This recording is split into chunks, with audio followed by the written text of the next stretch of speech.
భూమనపై deep fake video చేశారంటున్నారు BR Naidu. BR నాయుడుకి Bhumana Karunakar Reddy counter ఇచ్చారు. అది డీప్ ఫేక్ వీడియో కాదు, విచారణ చేస్తే అసలు రంగు బయటపడుతుందని ఆరోపించారు.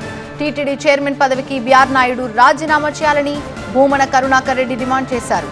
రాజీనామా చేయకపోతే మరిన్ని వాస్తవాలు బయటకొస్తాయన్నారు భూమన. చీచీజీ అని అనిపించుకునే విధంగా మీ కార్యక్రమం ఉండకూడదని వెంటనే ఇంత నైత్యానికి పాల్పడ్డటువంటి బిఆర్ నాయుడును తొలగించకపోతే ఖచ్చితంగా మరిన్ని వాస్తవాలు బయటికి వస్తాయి. వచ్చిన తర్వాత అవన్నీ బయటికి తీస్తే మరింత హిందువుల మనోభావాలు దెబ్బతింటాయనే ఆ సోషల్ మీడియా వాళ్ళు ఘోషిస్తున్నారట. ఎందుకు ఆ పని తెచ్చుకుంటారు? వెంటనే రాజీనామా చేసి వెళ్ళిపోండి అని ఈ కీచక బిఆర్ కామనాయుడు గారికి సూచిస్తున్నా.